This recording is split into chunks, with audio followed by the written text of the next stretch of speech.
I gave you some ideas. You didn't like my ideas. I didn't say I didn't like them. But what else you use? You didn't give any ideas. You didn't ask me.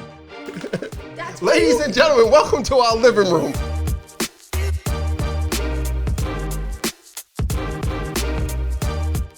And we're back. Welcome to Commerce and Chill. I am Jessica Johnson Coe. I'm Waleed. Hi, Waleed. Hi, Jessica. Hi. If it's your first time visiting, Commerce and Chill is the intersection of all things small business, entrepreneur, and love and life. This is Mr. Cope. I'm Mrs. Cope. Why are you shaking your head, Chief? It's just an intersection of everything. Just dealing with life. Dealing with life? Life and business. Life and business? So, let me tell you a story. I used to have a neighbor, and my neighbor was a swell guy, passed away, moment of silence. But what? I'm just trying to figure out who this neighbor is, but go ahead.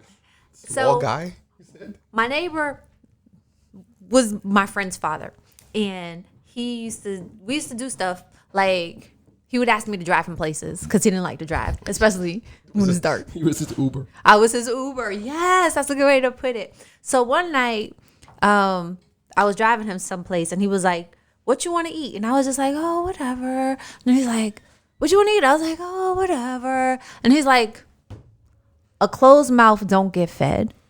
I was like, "What?" He's like, "You need to speak up and tell people what you want."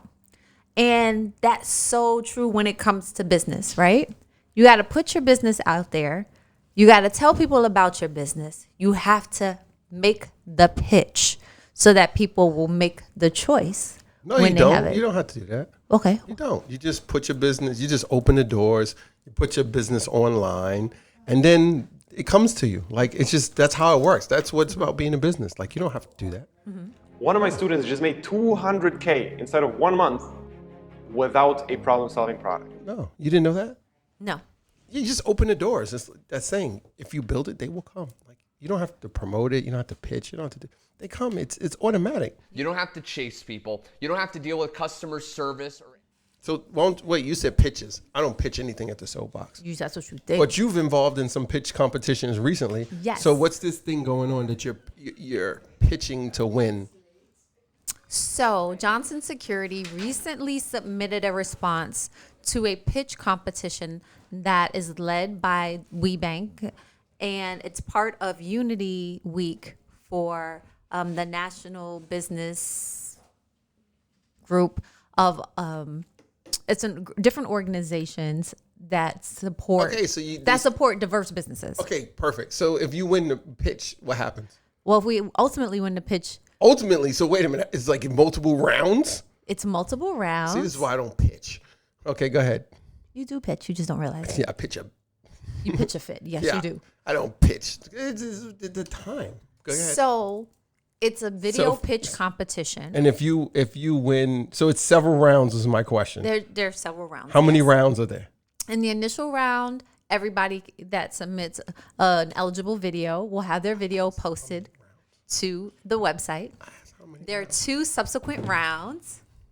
Thank you. It's the National Business Inclusion Consortium, because you know we're all about diversity, inclusion, so it's 2 rounds. And equity.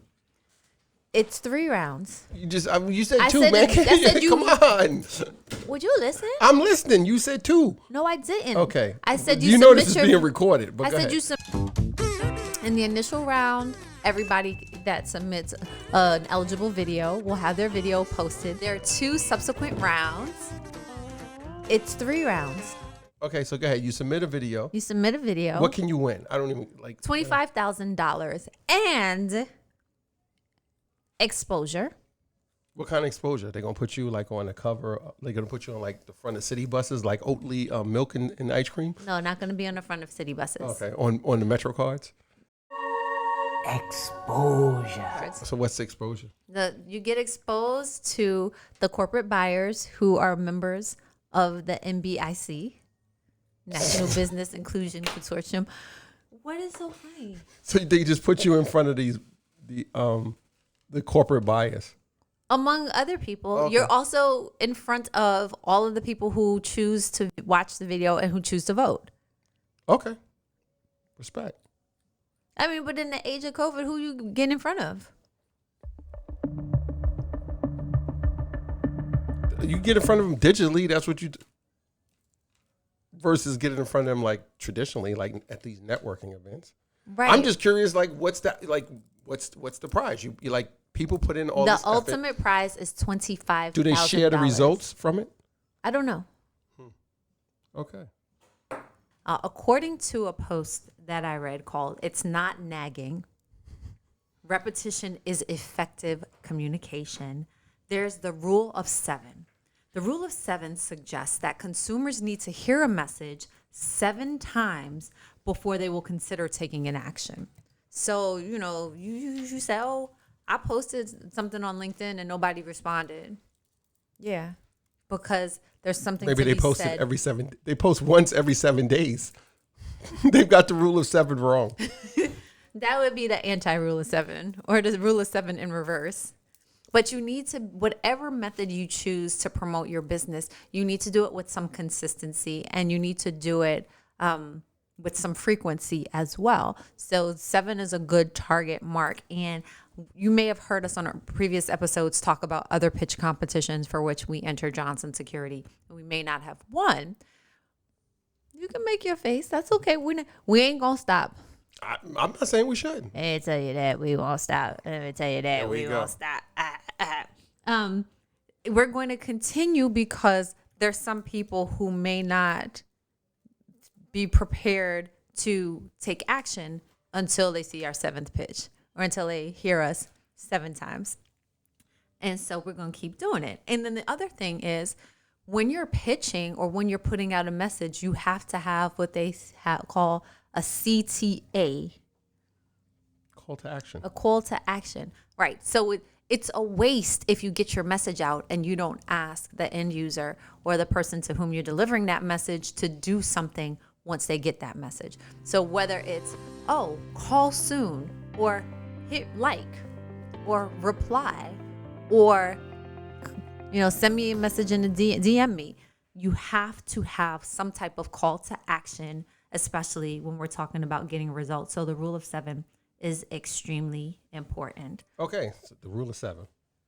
Legit. 7 so do something 7 times. At least. At least 7 times. Did it say what the frequency should be between those 7 times? No, it didn't say. Okay, that's interesting. But it's depending what it is. that you talk about frequency, because there's also what they call primacy and recency. Okay.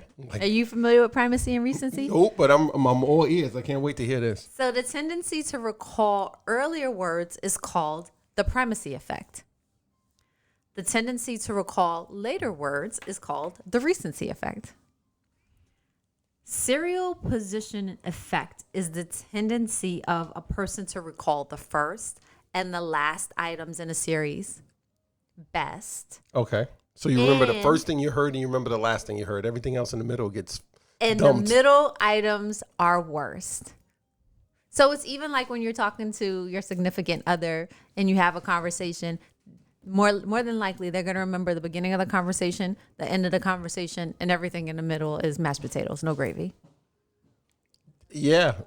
Depends. I might not remember anything depending on what's going on. But yeah, the beginning and the end makes total sense because you remember the first thing you heard and then the last thing you're like, okay, yeah. Because that's where it ended. And then the person is still fresh. That's still fresh in your mind, the last thing that they said. Right. So as you're crafting your marketing messages, as you're pitching your business, as you're trying to promote your business, take that into consideration. Whatever you say up front, they're more likely to remember. Whatever you say at the end, they're more likely to remember. And everything in the middle, mashed potatoes, no gravy.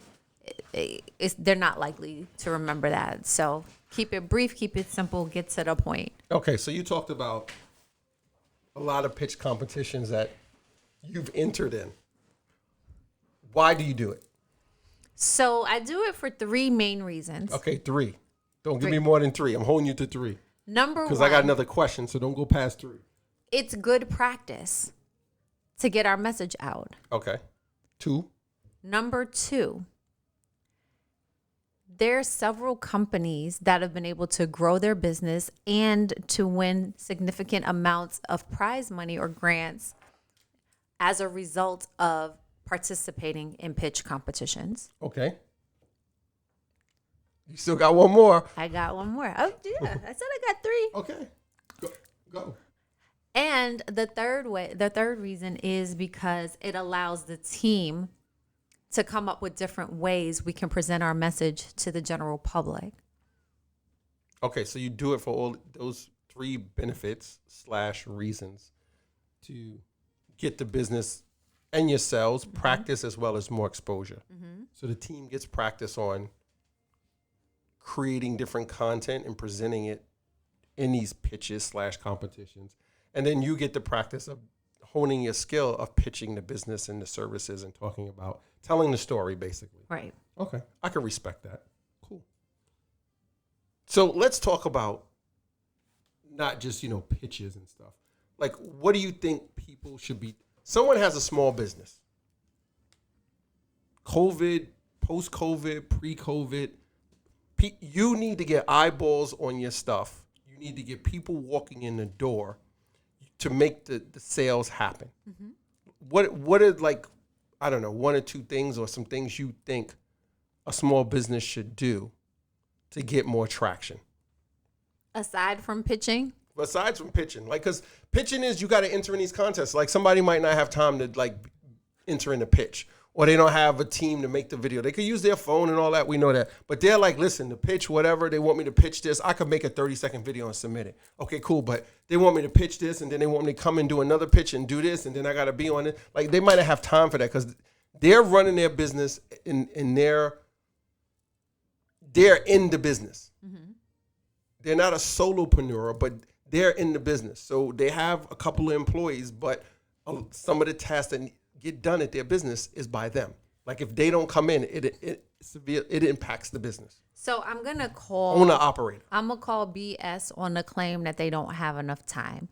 Listen, So I get that. I'm not disagreeing, but I'm just saying someone who's working in the business, they're like bump the pitch. Like, what can I do when I go home at night, or what can I do when I have 5 down minutes in the store to promote my business, to get more exposure, get more traction? So I'm glad that you asked that question, because what we found is initially when we were entering these pitch competitions, we would just put something together. But over the months, we've realized that we have to be more strategic, not just about what we record in the pitch message, but have a start to finish strategy around how we're going to best position our submission to win and what the end game is, right? We reverse engineer. Actually, I think that's the conversation the team actually had last week, was how do we reverse engineer this competition so we best position JSB to win?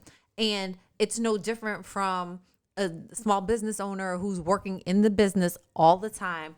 Because last week, on one day, we submitted to 2 separate video pitch competitions. Granted, we did not submit the same video because what they were asking for was a little bit nuanced. And so we didn't want it to seem like a generic video, even though much of the information that we shared was the same. The videos were still very different.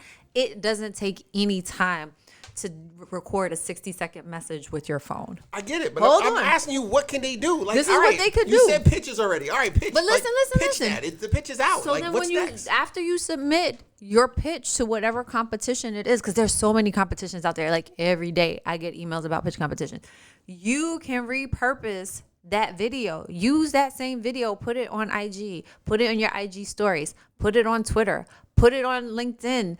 They now have the LinkedIn stories. Do that. Use that. Repurpose that same pitch video across social media platforms. When you have somebody ask you for a business or ask you for a quote, be like, okay, here's my quote. And oh, by the way, attached you'll find my video. Reuse it. That's the most bang for the buck you can get. If you paid, if you paid $1,000 for your phone, that's not how we roll. Not this guy. But if you paid $1,000 for your phone, SE, the least you can do, $300. the least you can do $1,000 iPhone. is use your video feature on your phone to record yourself telling your story and promoting your business, and then from the phone, post to your social media. Okay, so do a pitch and then repurpose the video. Yes. That's your one Anything else? You can do that for a whole week. Okay. And then you follow up. Okay. You send a message on LinkedIn. Hey, did you see my video? Did you see my video? Did you see my video? Great. Then you ask, can I get some feedback on my video? Then All right. you follow up and you say, you know anybody else So to whom I should send my So video? they do that, and no customers come in the door to buy their muffins. What else should they do? Well, if nobody buys their muffins, then maybe they need to do a survey. Why didn't you buy my muffins? Where do you go from There's my nobody muffins? to survey because nobody's coming. You buy some Facebook ads. Buy some Instagram ads. People that buy muffins. And then people that buy muffins The in my muffin area. man. Target the muffin Do you man. know the muffin man? People who buy muffins, people who buy muffins in my area, people who buy from my competitors. There's so many different ways you can drill down. Look at what your competitors are doing. If your competitors are using social media, what are they posting? I'm not saying go post the same things, but you can learn copy. That's one of the key lessons I learned in college. You do not have to reinvent the wheel. You can slavishly copy. Mr. Charles Thompson. Thank you, Dr. Thompson, for sharing that message with me. Anyway, and that's one of the rules I live by. Okay. You don't have to reinvent it, but copy. See what people are doing are winning. You'll see people that are winning because they have video. They get more eyeballs. As opposed to if you don't post anything, you're not going to get any response. Or if you send an email, like your emails tend to generally be 1-to-1 or 1 to however many. But if you're using social, you can get exponential number of eyeballs. So leverage social to promote your message. Find keywords that are related to your product or service. Use those hashtags. Find complementary media, complementary information, reports, white papers, articles that speak to your products and services, that speak to the features and benefits that you offer. And if you can't do it yourself, get an intern. There are lots of colleges, especially business school colleges, as well as marketing programs, media programs that will allow business owners to create projects for their students to complete over the course of a semester or a portion of the semester. So if your challenge is, I don't know how to market my company, go to a local college, a marketing department, and say, I have a project that I'd like for one of your students to do if you're willing to use it for credit. And the professor will be head over heels because that's a lecture they don't have to teach, because there's more that the student will get from a practical experience than they will from any lecture. So that's one way. What, is that not enough? What else you want? Woo. I was just asking you. Because since you don't like my pitch idea. I didn't say I didn't like it. I just Your said, face said you didn't like it. I'm just like, somebody's running a small business and they're like, I'm like, pitching is not going to be the top of the list thing for them to get customers through the door. A pitch is for them to get to be in this competition, to win something, to get this grant money or what have you. They need to get sales immediately. They need to get people through the door. So, I mean, pitch is an option, but pitch is not going to get them probably the quickest return on getting the muffin people through the door. In the words of Randolph Best, let me make myself perfectly clear. If you have a business, if you have a product or a service, if you don't know how to sell, go get a job. But we're not talking about selling. We're saying, No, we're talking about you are what selling. You are selling. So where are You're they, selling what your platform business. should they sell it on? What should they be doing to sell it? Like, where should they be? Like, I think we're having two different conversations, because I think that you have something very specific that you're trying to say, and you're at like whatever. no, I'm reading this here.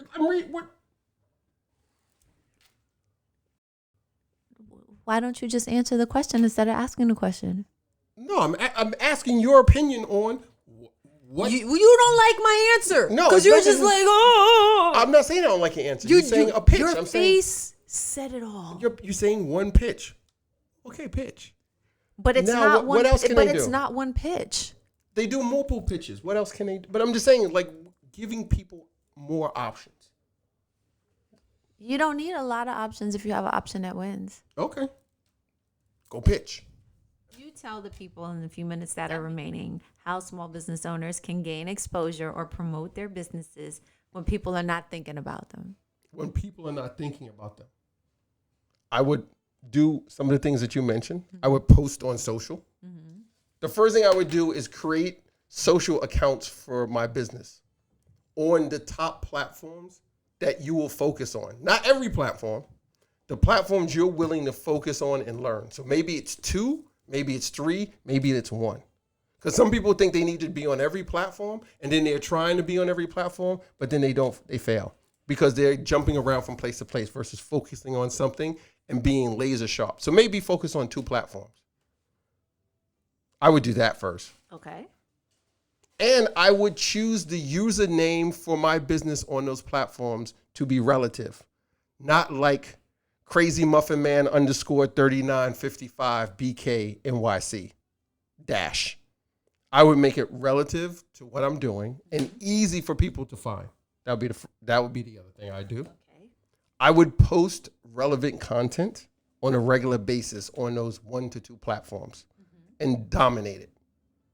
I would search hashtags for people who are interested in muffins. So I wouldn't just put hashtags up there like Instagood, food porn, all the ones that you look and you see it has 1 million. You know what it means when you see a hashtag and it has that number behind it? That's the number of posts that hashtag has been used in. So the chances of your post being seen are probably very slim because you're not going to get a whole lot of traction to push it up really high if we're talking about Instagram on the Explorer page or on that hashtag page, because when you go to that hashtag page, it's in real time. So you're going to get pushed down really, really fast. Right? So I would use hashtags that if people are interested in muffins, what hashtags would people use to search for muffins? Think of Google when you search. What words would people use to search for something? I would use those hashtags and do the research. I would post in the stories, if we're talking about Instagram or LinkedIn you mentioned, I would post in the stories as well as in the feed. But in the stories, I would put real life stuff about the business, like BTS, behind the scenes. People can connect telling the story of the business. Like if I'm making muffins, like how do I mix the dough? Like stuff like that.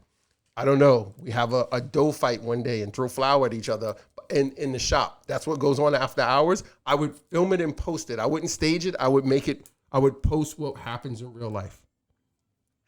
If you want to get super basic, I would also go claim my business on all the directory platforms out there. Whether you use a service that does it for you, some of them you pay a fee, some you could do it for free. I would go to Google My Business. I would go to Yelp. I would go to Nextdoor? I would go to all those community platforms and I would claim my business and update the profile with my hours, the time I open, the time I close, all that, and own it. And if it's Google My Business, I would post to it just like I post to social. Because most people don't know, Google My Business, you can post videos, you can post events, and you can post photos. I would do that on a regular basis. So it's not too late. Get started. Start with the tips that he has. Then pitch. I'm going to give you the most basic one that drives me crazy. And I see this often. And I saw it today when someone was responding to a RFP. I was about to say a pitch. A RFP for some security services. And quite a few of the people who responded, other businesses, small and mid-size, was whatever security at Yahoo, whatever security at AOL. I would go and take, for a nominal amount of money, buy the domain of your business, whether you use it for a website or not, buy the domain and get an email associated with it. That I would do off jump. Or if you don't want to buy the domain for whatever reason, I don't understand why you wouldn't, go buy an email box at least. So it could be your business at Jake@muffinsnyc.com. versus jakesmuffins@gmail.com. Those are the basics I would do. I got a few more ideas, but we're short on time. DM me, hit me up. We can chat. In the interim, remember ABP, always be pitching. Take Waleed's advice. Make sure that you have a strong foundation with your social media presence, your website presence, a real email presence, and the directory presence. And once you have that set up, take a couple of evenings out, do a couple of pitches. Use this. It's paid for.